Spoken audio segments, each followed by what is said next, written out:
Hola, ¿qué tal? Buenas tardes, es un gusto poderles saludar. Su servidor, doctor Armando Llanos Mendoza.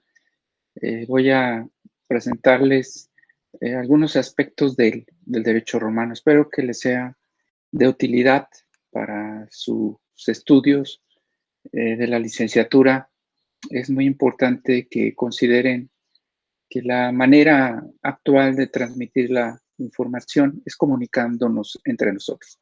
Es por ello que pretendo hacer estas videograbaciones. Bueno, en primer lugar, vamos a hablar sobre los hechos y negocios jurídicos.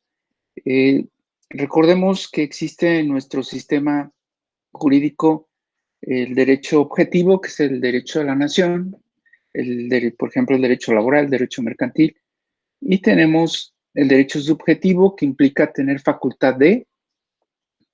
Ese tener facultad de implica que existan algunos elementos, un sujeto activo, una persona que puede reclamar una conducta determinada de otra, y el sujeto pasivo aquel que tiene que cumplir con la conducta determinada. Y por otra parte tenemos dentro del derecho subjetivo el hecho jurídico. Bien, vamos a ver qué es ese hecho jurídico. El hecho jurídico, pues de entrada son acontecimientos que pueden ocurrir en nuestro día a día. Esos hechos pueden ser simples, no tienen ninguna relación jurídica con alguna norma, es decir, no afectan el derecho, no tienen relación con el derecho. Por ejemplo, reírse, ir al cine, platicar, comer en el parque, etc. Y hay otros que sí son hechos jurídicos en donde ya hay un acontecimiento que se encuentra regulado dentro de una norma jurídica.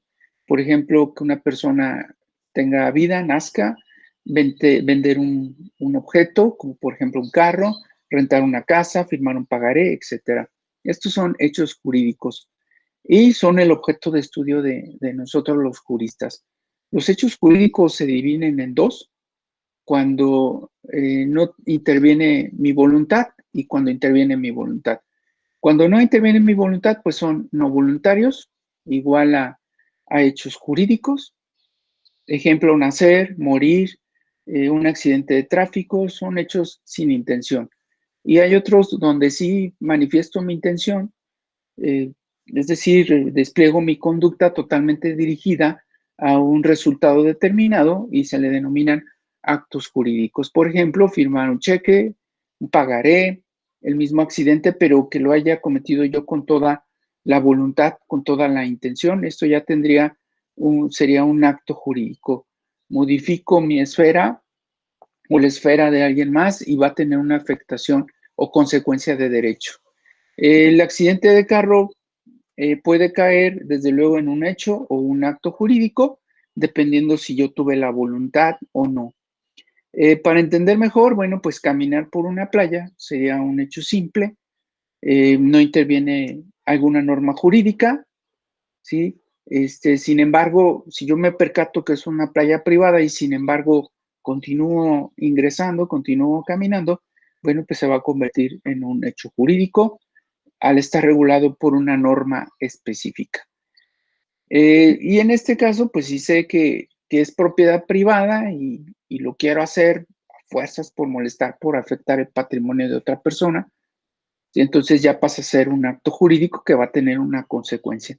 Nosotros prácticamente todos los días estamos realizando hechos o actos jurídicos, principalmente hechos, ¿sí? Algunos de esos hechos son simples, pero dentro de ello, pues va a tomarse en cuenta la voluntad. Acuérdense, no lo olviden, siempre la voluntad va a ser la que tenga principalmente la afectación o la repercusión dentro de las consecuencias de derecho.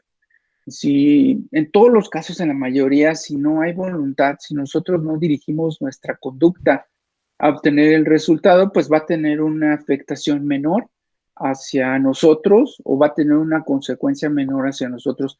Pero si dirigimos siempre nuestra intención, eso va a tener claramente consecuencias, ya sea en el ámbito personal o en el ámbito jurídico. Entonces, sí es muy importante que nosotros siempre, como juristas, ¿cuál es nuestra finalidad? Bueno, la finalidad de los juristas o de los profesionales del derecho, siempre que tengamos un cliente, va a ser demostrar que los acontecimientos que ocurrieron no son hechos o actos jurídicos, sino son hechos simples. Es decir, siempre nosotros como juristas vamos a tratar de ayudar a nuestro cliente y lo vamos a apoyar manifestando ante los tribunales, ante los juzgadores, que la conducta que realizó nuestro cliente no trasciende al ámbito jurídico, sino se trata de un hecho simple. Entonces es algo de lo que es nuestra labor, ¿no? De lo que nosotros hacemos todos los días para tratar de defender a nuestros clientes. Y por el contrario, bueno, pues en ocasiones cuando estamos del lado contrario, es decir, cuando defendemos una persona que fue afectada por otra, nosotros siempre buscamos demostrar que la persona cometió un hecho jurídico, ¿sí? Un acto que tiene trascendencia hacia el derecho.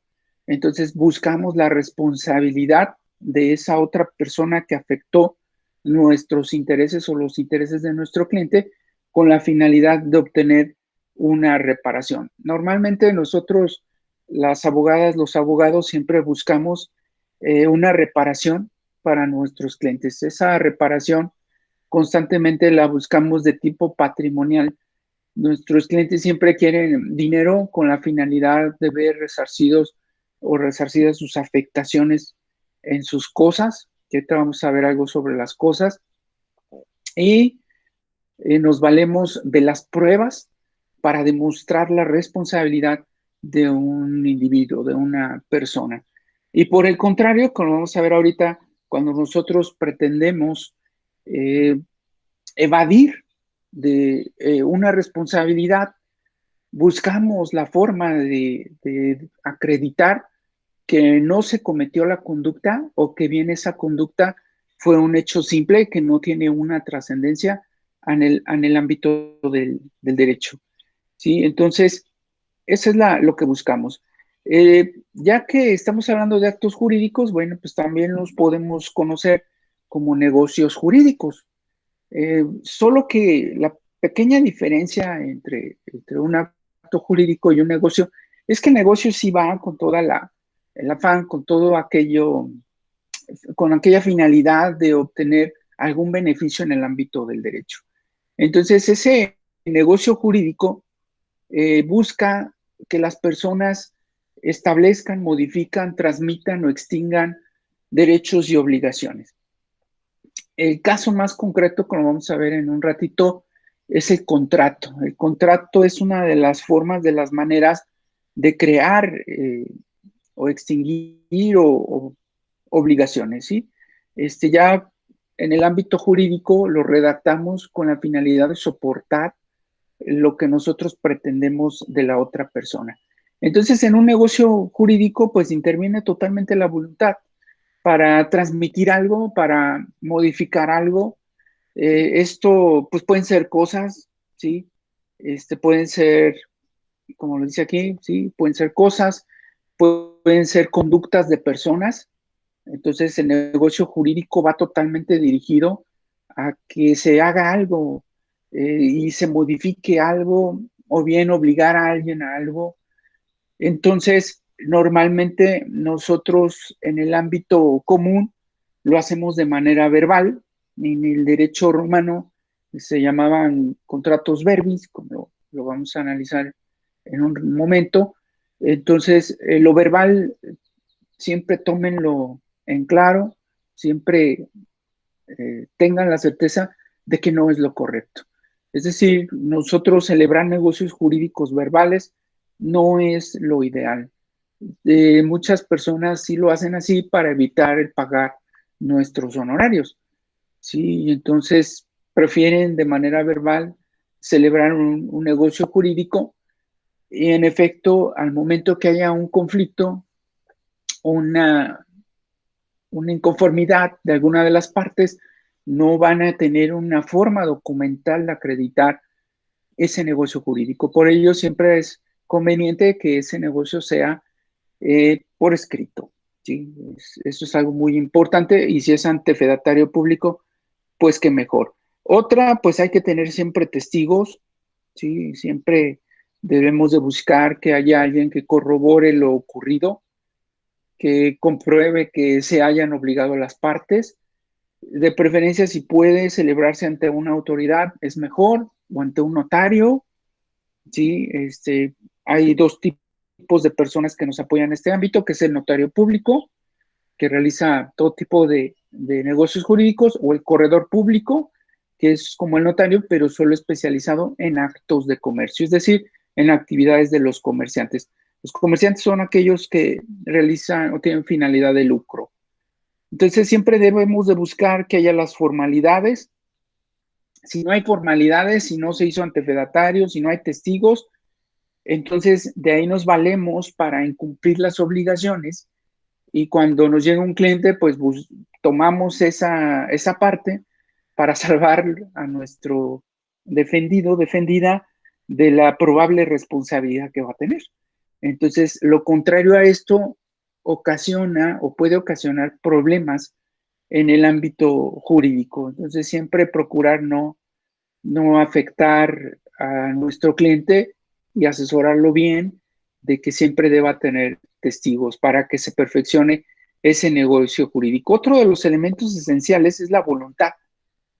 Si no hay voluntad, les dije hace un rato, pues puede haber salvedades, o puede eximirse a una persona de responsabilidad. ¿Cómo se demuestra la voluntad? Pues en muchas de las ocasiones es muy difícil, porque la voluntad proviene de aspectos mentales o psicológicos de la persona. Por el contrario, podemos demostrar que no hay voluntad en muchas de las ocasiones. Por ejemplo, si la persona sufrió estaba en efectos de alguna droga, de algún narcótico, o bien que estuvo coaccionada, es decir, que su voluntad no fue libre. Entonces tendríamos que acreditar lo contrario para demostrar esa falta de voluntad. Por ejemplo, una capacidad de una persona, es decir, que sea menor de edad, que esté afectada por sus facultades mentales, pues también pudiera ser un eximente de voluntad. Entonces, siempre que haya un acto jurídico, pues las personas deben tener la capacidad legal para contraer derechos y obligaciones. El caso concreto es mayor de edad, en pleno uso de sus facultades. Si hay algo contrario a esto, pues nosotros vamos a entender como abogados y como abogadas que la voluntad no fue manifestada correctamente, y entonces el negocio jurídico se va a venir abajo. Entonces, siempre obligarse con personas que tengan mayoría de edad y están en pleno uso de sus facultades. Si hubiera en juicio, nosotros lo tendríamos que probar con documentos, que es menor de edad, o bien con una prueba pericial en materia psicológica, psiquiátrica o de otro tipo, para acreditar que esa persona no tenía uso de sus facultades. Bien, entonces, siempre el negocio jurídico debe ser posible, es decir, el objeto, la materia del negocio jurídico debe ser viable. No podemos vender, por ejemplo, la luna. No puedo decirle a alguien, te vendo la luna, te vendo una porción de la luna. Pues no lo creo viable jurídicamente. Entonces, debe ser posible lo que nosotros pretendamos en materia jurídica. Entonces, siempre la voluntad debe prevalecer, debe haber consentimiento. Siempre la persona debe hacerlo sin coacción, sin error de ninguna naturaleza en cuanto a lo que se tenga que vender. Si eso ocurre, pues se anula el negocio y se puede reclamar de la persona que me engañó o que me coaccionó un daño moral, un daño psicológico, un daño patrimonial.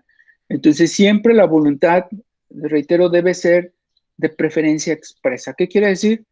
Por escrito, ¿sí? De manera clara, precisa. Lo vemos mucho en ocasiones en las relaciones entre parejas, que en ocasiones solamente hay una unión sin firmar un contrato de matrimonio. Entonces, esa situación puede generar inseguridad jurídica entre las partes. Lo más recomendable siempre es tener un documento que de manera clara y precisa demuestre lo que se hizo. También, por ejemplo, cuando vendemos un vehículo, solamente lo vendemos, lo entregamos, entregamos la factura, pero debe haber también un contrato donde se establezca claramente la voluntad de las partes, ¿sí? Para que la voluntad, como dice aquí, sea eficaz. Entonces, siempre se debe expresar esa voluntad, ¿sí? Y si no la hay, bueno, pues se puede impugnar, se puede demandar, solo que la voluntad en las controversias jurídicas es algo a veces muy difícil de comprobar. ¿Sí? Es algo muy difícil y necesita de otras pruebas para poder echar abajo la firma de un contrato o la firma de un documento. Entonces, un negocio jurídico, cuando ya existe, va a estar sujeto a objeción por alguna de las partes o a controversia. La controversia, lo dije en la sesión anterior, siempre la vamos a tener que llevar ante los tribunales. Las abogadas y los abogados no estamos para resolver las controversias nosotros, sino para llevarlas ante un juez, demostrar, ¿sí? Y el juez sea el que resuelva la controversia. En la práctica, en ocasiones hay clientes que nos llaman y me dicen, vaya usted, por favor, acuda usted, resuélvalo usted. Yo no resuelvo los conflictos, lo resuelve un juez, eso es lo normal, y el juez es el que en definitiva va a resolver el conflicto, el litigio entre las partes y el que va a tener la última palabra. Entonces, el negocio jurídico pues va a tener algunas o puede tener unas inconveniencias, es decir, que no sea suficiente claro, o bien da lugar a diferentes interpretaciones, puede ser oscuro, es decir, que no se entienda, que no se sepa qué es lo que se pretendió. En Roma, por ejemplo, los jurisconsultos eran los que interpretaban y se apegaban a algo denominado hermenéutica. La hermenéutica es una ciencia de interpretar las leyes. Es decir, la hermenéutica ayudaba y ayuda todavía a saber el significado o alcance de un negocio jurídico o incluso de una ley. Entonces, la interpretación es algo muy importante que nosotros debemos conocer. Nos sirve para entender las leyes, para entender los negocios jurídicos. Entonces, si un cliente me llega con una demanda de divorcio, yo lo leo y empiezo a hacer una interpretación jurídica. ¿Qué me baso para interpretar jurídicamente esa demanda de divorcio o ese documento que me está entregando mi cliente? Pues me voy a basar primeramente, ¿sí? En lo que me voy a ir al principio, me voy a ir basar en la ley, lo que hizo el legislador, lo que el legislador redactó, y me voy a la ley con la finalidad de realizar mi interpretación. Me voy a lo que originó el negocio jurídico, de dónde surgió, por qué surgió el problema, o bien ya llevo el asunto ante el juez y el juez es el que va a realizar, al emitir su sentencia, la interpretación. Me voy a la doctrina, por ejemplo, si fuera un divorcio, me voy a la doctrina que hablan sobre el divorcio. Gramatical, pues me voy a la palabra que está plasmada en el sentido, en el negocio jurídico. Entonces me voy a la definición de divorcio, a los tipos de divorcio, cómo se definen esos tipos de divorcio. Utilizo la lógica. ¿Qué es la lógica? Pues es el pensamiento correcto, es pensar adecuadamente, ¿sí? Para pensar adecuadamente, pues necesito tener información, analizarla y basarla en la verdad, en evidencias, para que el pensamiento sea lógico. Lo contrario a lo no lógico, por ejemplo, cuando alguien sin fundamento manifiesta que hay un problema. Entonces, tiene siempre que haber una demostración para que esa expresión o esa manifestación sea lógica. Me voy a la historia, en este caso entonces, para entender el derecho, nos vamos al romano, al antiguo derecho romano, y eso me sirve para entender el derecho actual. Por ello es que ustedes estudian la materia de derecho romano. En base a esa historia, entender los fenómenos que ocurren en la actualidad. Entonces, eso es algo muy, muy importante. ¿Sí? ¿Quién hace la interpretación? Pues cualquier persona, ¿sí? Cualquier persona la puede hacer. Lo ideal es que lo hagan los jueces. Los tipos de interpretación nos van a dar una orientación, una pauta respecto a algo esencial. Eh, Puedo irme a casos similares, entonces, por ejemplo, si ahorita me llega un cliente de divorcio, pues me voy a otro divorcio que ya tuve similar y eso me sirve para entender este procedimiento o esto actual que me está llegando para trabajarlo jurídicamente. Extensiva, bueno, pues si por ejemplo estoy estudiando la figura del divorcio, pues estudio el Código Civil, pero no solo el Código Civil, estudio la Constitución, a ver qué habla sobre esa figura jurídica, estudio algunos tratados internacionales, ¿sí? Entonces, eso implica que yo no solo estudie la figura del divorcio, sino que estudie otros tipos de disposiciones legales que me puedan ayudar a entender cómo se va a tramitar ese procedimiento. Restrictiva, esto se aplica en materia fiscal, ¿sí? En materia fiscal la interpretación es restrictiva, que quiere decir que no puedo ir más allá de lo que a la letra nos dice la disposición jurídica. Entonces, siempre en fiscal, la interpretación en la mayoría de las situaciones va a ser restrictiva. No me puedo ir más allá a lo que la norma expresa. Y en fiscal, por ejemplo, pues tiene varias terminologías muy interesantes. Por ejemplo, abono, que es un término fiscal. Entonces, abono implica un término diferente a lo que ocurre en otros términos.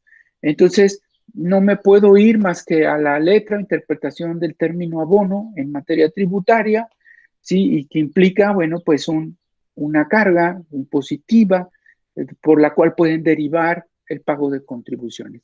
Y también se toma en cuenta la costumbre, otros principios que se puedan dar en la sociedad. Bueno, esto es lo más importante que nosotros podemos comentar sobre este tema, ¿sí? De los hechos y negocios jurídicos, ¿sale? Entonces, de un inicio, ese negocio puede ser de una forma y con posterioridad se puede modificar. Incluso si en ocasiones el negocio jurídico tiene vicios, esos vicios se pueden convalidar, es decir, se pueden modificar o hacer correctos si hay la voluntad de las personas para celebrarlo, el negocio jurídico. Entonces, hay situaciones que nos pueden apoyar para ello. Vamos a pasar al siguiente tema, que también lo tienen por ahí, que son los derechos reales. ¿Sí? ¿Qué son los derechos reales? Pues es el derecho que tiene una persona sobre una cosa, ¿sí? Eso es lo principal. Esas cosas pueden ser objetos que están físicamente corpóreos, o sea, que pueden ser tocados, o bien otros que no. Por ejemplo, una herencia antes de que se otorgue, está en un documento, no está todavía materialmente la herencia, pero en un futuro sí. Entonces, desde ahorita ya puede darnos un derecho o puede asistirnos un beneficio sobre ello. Entonces, ¿qué implica este caso las cosas? Bueno, pues implica que yo tengo facultad sobre de ellas, ¿sí? Y tengo acciones sobre de ellas, beneficios sobre las cosas. ¿Qué tipo de beneficios puedo tener sobre las cosas? Bueno, pues usarlas, disponer de ellas, transmitirlas, abandonarlas, ¿sí? Entonces, el derecho que tengo sobre una cosa me va a dar ciertas facultades, ciertos privilegios, incluso frente a terceros, ¿sí? Entonces, esos beneficios, bueno, pues va a implicar, como les dije, hacer lo que yo quiera con ella. Puede ser una cosa, pueden ser varias. Normalmente ese derecho sobre las cosas va a ser personal, solo yo lo voy a tener, o bien lo voy a tener en conjunto con otras personas, como podría ser la copropiedad, es decir, me asiste un derecho, pero lo puedo compartir con otras personas. Y ocurre en ocasiones cuando un familiar otorga una herencia, una casa, pero dice se la voy a dejar o se la voy a repartir a todos mis hijos. Y entonces todos los hijos van a tener el derecho igual, equitativo, sobre esa cosa, salvo que se haya especificado un derecho totalmente diferente. El de copropiedad, pues implica que no puedo deshacerme de la cosa sin el consentimiento de las demás partes. Si yo solamente fuera el titular del derecho, pues solamente yo voy a tener esa facultad de deshacerme de ella, de hacer lo que quiera con la misma. Por otro lado, ¿cómo adquiero el derecho sobre una cosa? Pues hay diferentes formas de adquirir un derecho sobre una cosa. Este, pues ahora sí que dependiendo, no solamente es la herencia.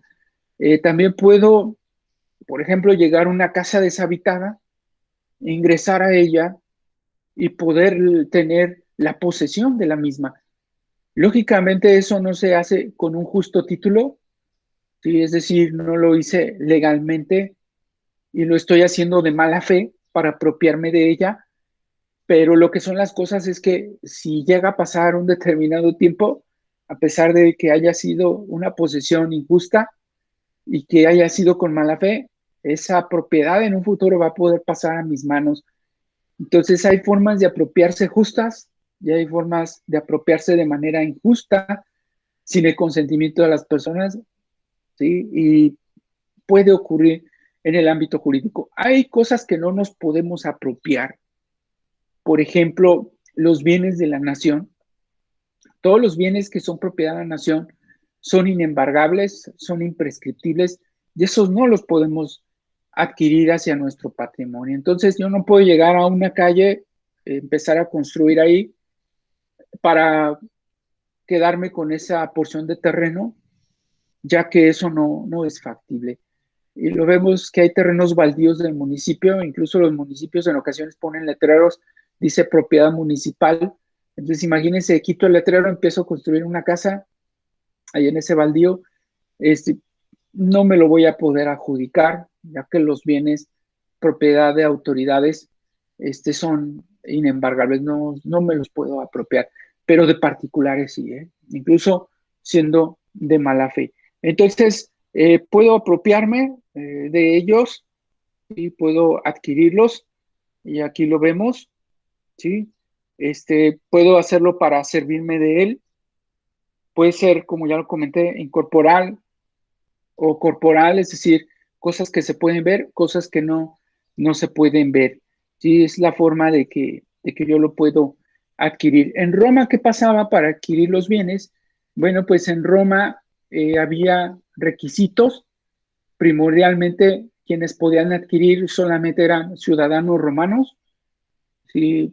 Ese era uno de los principales requisitos. Si no eran ciudadanos romanos, era muy difícil. Y para adquirir bienes en Roma, pues solamente ciudadanos romanos.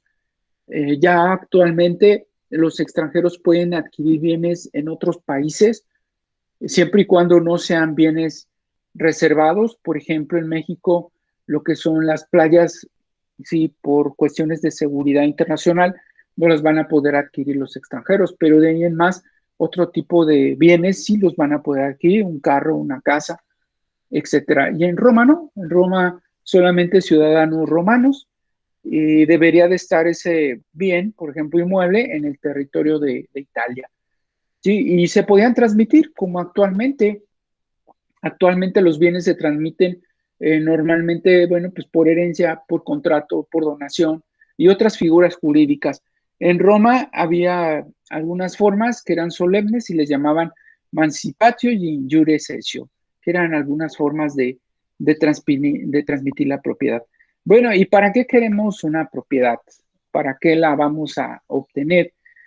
Una propiedad nosotros, normalmente estos términos todavía se usan en nuestro derecho. La cosa o las cosas las queremos para usarlas, servirnos de ellas, para obtener sus frutos, es decir, los beneficios. Frutos, ustedes piensan en una sandía, en una piña, no. El fruto son los beneficios que da esa cosa. El caso concreto es una parcela ejidal. ¿Cuál es el fruto que da? Pues la cosecha.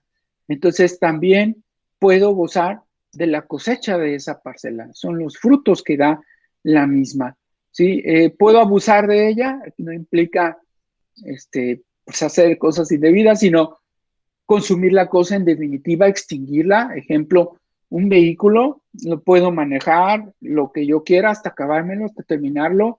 Puedo no echarle aceite y que se eche a perder. Yo puedo abusar de esa cosa y disponer de ella, en definitiva, hasta que se extinga.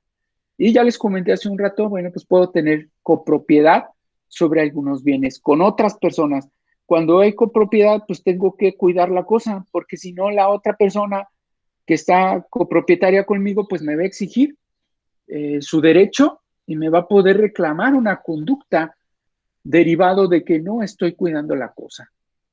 Siempre nosotros debemos de tener un contrato de copropiedad. ¿Cuándo existe materialmente un contrato de copropiedad? El ejemplo que se me ocurre, lo veo frecuentemente, es un condominio. En un condominio hay una copropiedad, hay lugares comunes, sí, y hay lugares individuales. Entonces, un condominio, pues todos tienen que cuidar las zonas comunes ya que están en copropiedad, ¿sí? Y si no, bueno, pues va a haber o puede haber una reclamación respecto a ello. Entonces, ya les comenté, pues, cómo se adquieren, hay varias formas de adquirir las bienes, las cosas, la vamos a adquirir de varias maneras, ¿sí? ¿Cómo lo hago? Bueno, en el derecho romano pasaba la propiedad de una persona a otra por completo o bien solamente para usar la cosa, ya lo comentamos, ¿sí? Podía ser física o cosas corporales. Esta parte ya también se las comenté, ¿no? ¿Cómo ya me apropiaba de la cosa? Bueno, pues cuando me la entregaban en derecho romano, estos eran los términos, pero todavía se aplican en la actualidad. Entonces, tradicio, ocupación, accesión, especificación, confusión o conmixción o adquisición de frutos, esto se ocupaba en el derecho romano, pero todavía se regula en el derecho actual. Entonces, ¿cómo obtengo la cosa? Cuando me la entregan, pasa alguien y me dice, tenga usted esta computadora, entonces, pues yo adquiero porque me la entregaron. ¿Sí? Entonces, esa es forma que todavía hasta la actualidad está regulada. Bien, ocupándola, ya les comenté hace rato, está una casa vacía, ¿me puedo meter a esa casa? Pues sí, me puedo meter a ocuparla. Sí, es una situación muy, muy delicada. Ustedes pueden pensar, es que se metió a la casa indebidamente. Sí, pero para poder sacar a esa persona, ya lo comenté hace un rato, ¿sí? Únicamente un juez la puede sacar.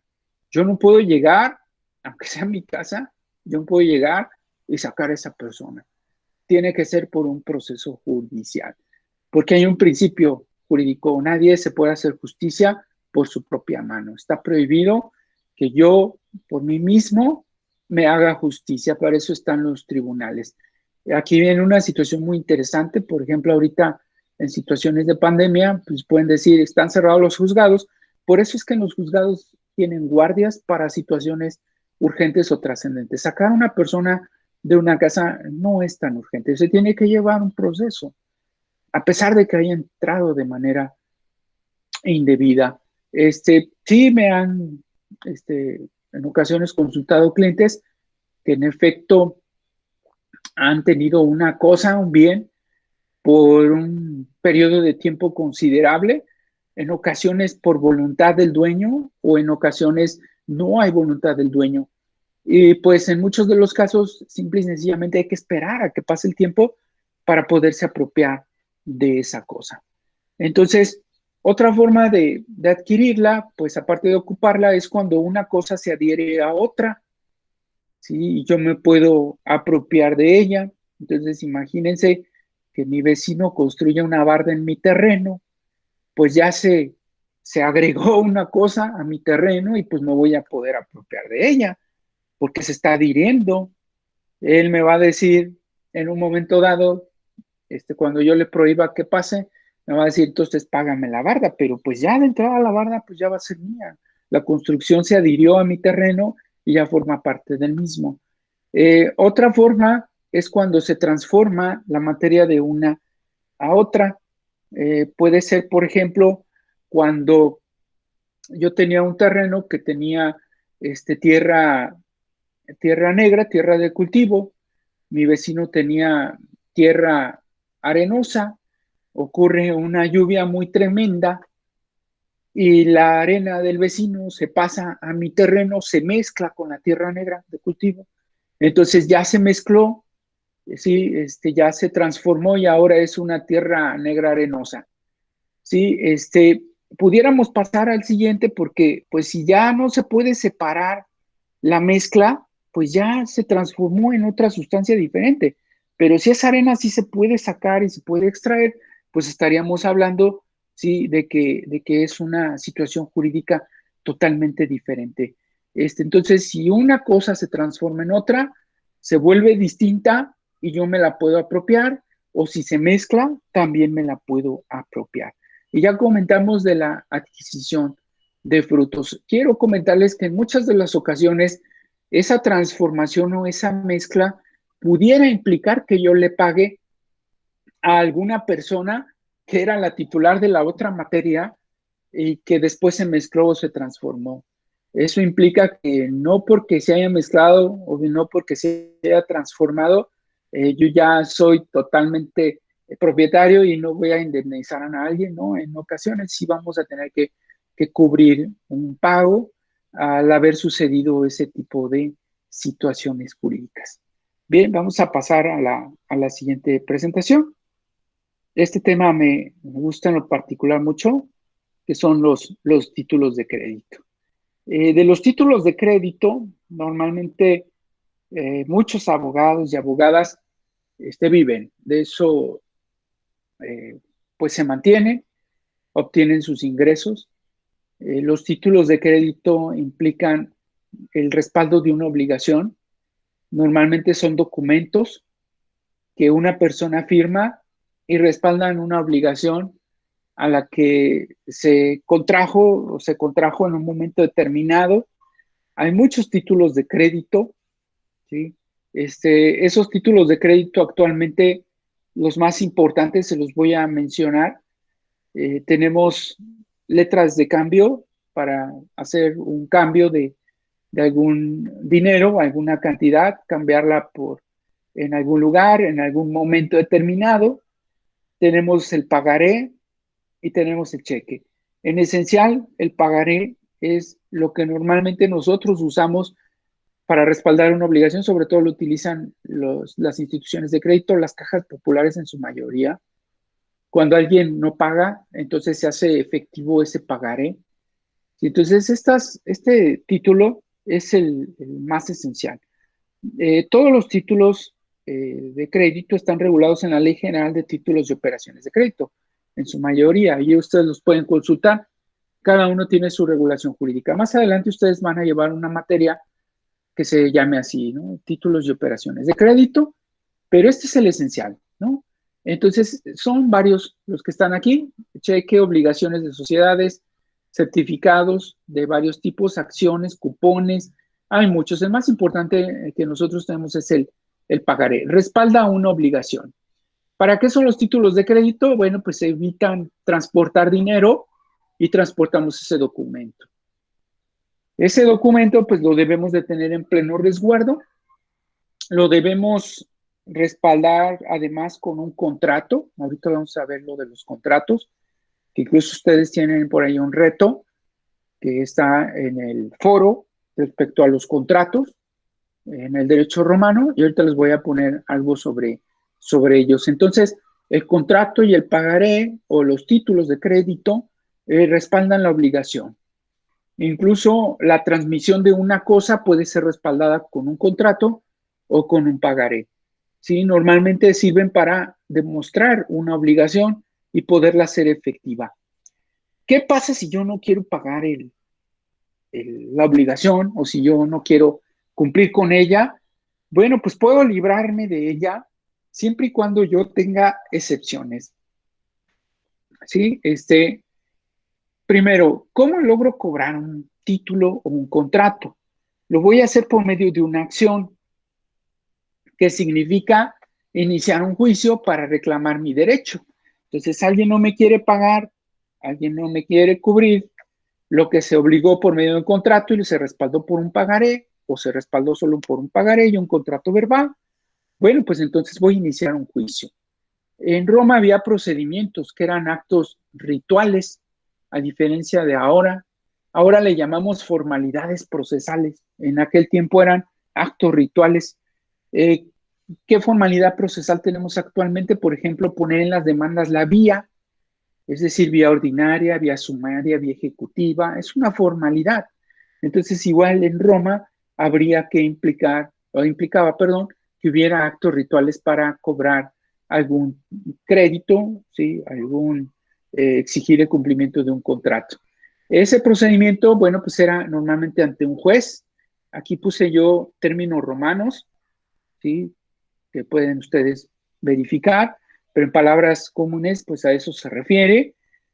También implicaba algún acto procesal, fórmulas procesales, actos dentro del proceso que todavía existen en nuestra actualidad. Entonces ya tengo una acción, ya hice los actos rituales, ya estoy llevando a cabo los actos procesales, ahora me tengo que defender.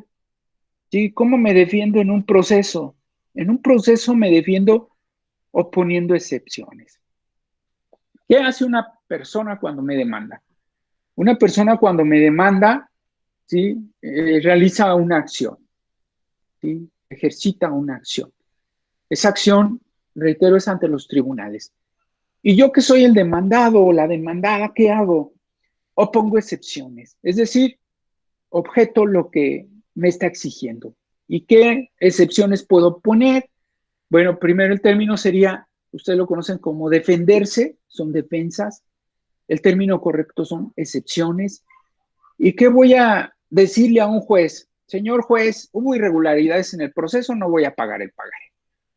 Señor juez, esta persona no es la titular del pagaré, es otra, no tiene personalidad. Señor juez, no tiene fundamento para cobrarme ese pagaré. Señor juez, ya me demandó en otro juzgado y todavía no se resuelve. Señor juez, usted no puede resolver este asunto. Señor juez, yo ya le pagué. Señor juez, ya pasó el tiempo para que me reclame. Entonces, son excepciones, son argumentos para los cuales nos va a contratar un cliente con la finalidad de no pagar sus adeudos o bien de no responder de sus obligaciones. Y nosotros podemos utilizar algunas de estas para no pagar o no cumplir con lo que se pactó. ¿Y en dónde está lo que se pactó? Bueno, pues lo que se pactó de inicio está en los contratos. Hay contratos verbales y hay contratos escritos. Yo ya les dije hace un rato, siempre nosotros vamos a procurar que sean escritos y ante fedatario o corredor público. Fedatario si es cualquier negocio jurídico, corredor público si el negocio jurídico es entre comerciantes, gentes que habitualmente se dedican a vender mercancías y obtener un lucro por esas mercancías. Si yo nada más vendo un carro, pues no voy a ir con un corredor público. Pero si yo me dedico a vender carros, pues tendría que hacerlo con un corredor público, ¿sí? Si lo realizo con otro comerciante. Si yo nada más vendo el carro a un particular, bueno, y aunque venda carros, pues no necesito ir con un corredor, puede ser con un notario. Entonces el corredor prácticamente lo podemos utilizar cuando las dos partes sean comerciantes. ¿Sí? Es lo normal. En los otros actos o negocios jurídicos, pues acudimos con un notario. Bueno, y entonces, ¿quién hace los contratos? ¿Sí? Bueno, pues los contratos en estricto sentido lo hacemos o los redactamos los abogados o las abogadas. Pero comúnmente las personas no nos quieren pagar. Les comenté hace un rato y erróneamente en ocasiones ellos mismos hacen los contratos o ellas mismas hacen los contratos. En lo particular, pues casi siempre asesoro a contadores y contadoras y ellos hacen sus propios contratos. ¿Sí? Bueno, pues no hay una prohibición. Lo ideal sería que lo hicieran abogadas o abogados y que fueran ante fedatario. Entonces, ¿qué es un contrato? Bueno, pues un contrato es un acuerdo de voluntades, ¿sí?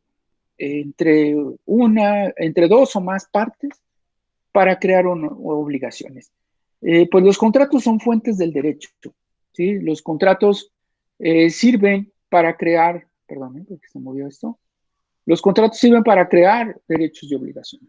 Respaldan la obligación, la hacen más precisa, la hacen más certera, ¿sí? Y pues van a tener que escribirse, deben de tener elementos esenciales. Esos contratos, cláusulas también, van a tener primera, segunda, tercera, cuarta. Las cláusulas más importantes son el objeto, las obligaciones de las partes, la vigencia, qué va a ocurrir en caso de conflictos. Son elementos que van a tener esos contratos, ¿sí? Entonces, lo primordial es que haya personas que tengan la capacidad, la mayoría de edad, que sean capaces, ¿sí? O que tengan un representante para que pueda existir un contrato. Eso es lo primordial. Enseguida, bueno, pues vamos a tener que debe haber consentimiento, como ya lo comentamos. No puede haber vicios, ¿sí? No puede haber vicios o errores en cuanto a lo que estamos contratando, a las personas que están celebrando el contrato, al objeto, ¿sí? A lo que se persigue o a la cantidad o cantidades. Es muy importante que consideren que si yo desconozco el derecho, eso no me exime de responsabilidad. Entonces yo jamás puedo alegar un desconocimiento de la ley cuando celebro un contrato. Entonces yo no puedo decir, yo hice contrato verbal porque no sabía que era escrito. Eso no puede ocurrir. ¿Estamos? Entonces no puede haber error en ese tipo. Sin embargo, en la práctica frecuentemente sí existen ese tipo de errores. Entonces, ¿cómo se dice el consentimiento? Pues ya lo comentamos hace un rato. Cuando haya error, cuando alguien voluntariamente o con toda la intención nos engaña, cuando simula, ¿sí? También va a haber un dolo, una intención de engañarnos, cuando nos amenace, cuando pretenda afectarnos en nuestro patrimonio, pues también va a haber un vicio en el consentimiento. Entonces, cualquiera de estas causas va a afectar el consentimiento. ¿Y qué vamos a hacer nosotros como abogadas, como abogados? Pues vamos a acudir al tribunal, le vamos a decir al juez, su señoría, existió este vicio en el consentimiento, lo vamos a acreditar con pruebas. Esas pruebas van a demostrar que yo cometí, que la otra persona me afectó y se llevó a cabo un negocio jurídico, claro que se llevó a cabo, pero ese negocio jurídico está viciado. En ocasiones se va a poder convalidar cuando, por ejemplo, yo llegue ante el juez y diga, me engañó, pero está bien, no hay problema, le pago y me da la cosa que yo o que habíamos acordado y listo. Entonces, en ocasiones los vicios se van a poder convalidar, ¿sí? En algunas ocasiones. Y va a implicar, bueno, pues precisamente que haya un consentimiento para ello. Ya casi terminamos. Entonces, siempre les decía, un contrato va a tener una cláusula importante, que es la del objeto. Siempre que reviso un contrato, lo primero que busco es la finalidad, el objeto. Ese objeto, ya quedamos, debe ser viable, debe ser factible. Ya se los comenté hace un rato, no puedo decir te vendo la mitad de la luna, ¿verdad? El objeto debe tener un fin materialmente posible y lícito. Los contratos que tengan por objeto eh, cosas ilícitas, por ejemplo, te vendo un arma, pues es algo ilícito. Ese contrato no va a tener efectos jurídicos, ¿sí? Entonces no va a poder ser viable o factible. Entonces, siempre debemos de tener una causa, debemos tener un motivo, no debemos simular los contratos, eso es importante. No debemos decir, pues voy a simular este contrato para obtener un beneficio. En materia fiscal, por ejemplo, la simulación de negocios jurídicos va a tener repercusiones incluso penales. Si yo simulo un negocio jurídico y expido un comprobante fiscal, simulando el negocio, me van a hacer responsable penalmente. Actualmente el gobierno federal tiene por finalidad eh, evitar la expedición de facturaciones falsas, que son simulaciones de negocios jurídicos, y va a tener una trascendencia al ámbito penal. Entonces, no podemos simular de entrada un negocio, ya que va a poder tener una consecuencia de derecho negativa para alguna de las partes. Por otro lado, sí les quiero comentar que siempre debemos de tomar en cuenta la forma, cómo expresamos la voluntad. Por favor, recuerden, no lo olviden, siempre por escrito, y vamos a tener que cobrar por hacer el contrato. En ocasiones me preguntan, bueno, ¿y cuánto cobro por hacer un contrato? Depende de la suerte principal, así es el término. Es decir, depende del valor del contrato. Entonces, si va a venderse un vehículo en 150,000 pesos, pues voy a cobrar una porción derivado de esos 150,000 pesos. En el estado de Guanajuato, yo considero que en los demás estados donde yo radico, hay una ley arancelaria para el cobro de honorarios de abogados. Esa ley arancelaria, pues la encontramos en el apartado de leyes en el Congreso del Estado de Guanajuato. Me imagino que todos los estados tienen esa ley arancelaria y ahí dice cuánto se va a cobrar o cuánto van a cobrar las abogadas y los abogados por intervenir en negocios jurídicos. Entonces, cuando tengan un rato libre, busquen ley arancelaria para el estado de Guanajuato y ahí va a haber algunos costos que podemos nosotros exigirle a nuestro cliente por formalizar un contrato, así se llama formalizar, es decir, darle forma, establecerlo en un formato determinado y poder cobrar nuestros honorarios. Sí, bueno, hasta aquí no sé si tengan alguna duda. Vamos a ver, las dudas.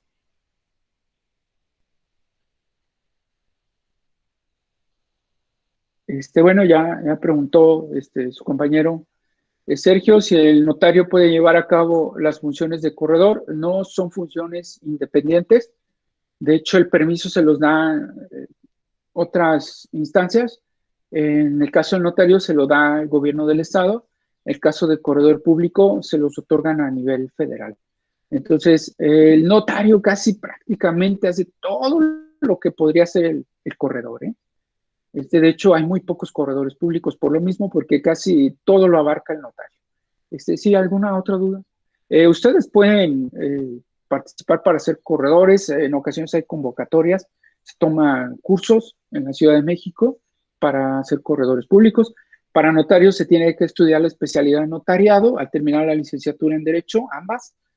Y esa especialidad, una vez terminada, se hace la solicitud a gobierno del estado y el gobierno del estado otorga los permisos para ejercer la profesión de notario. Actualmente no se están dando, por lo menos en el estado de Guanajuato, nuevas autorizaciones para ser notarios públicos. ¿Alguna otra duda?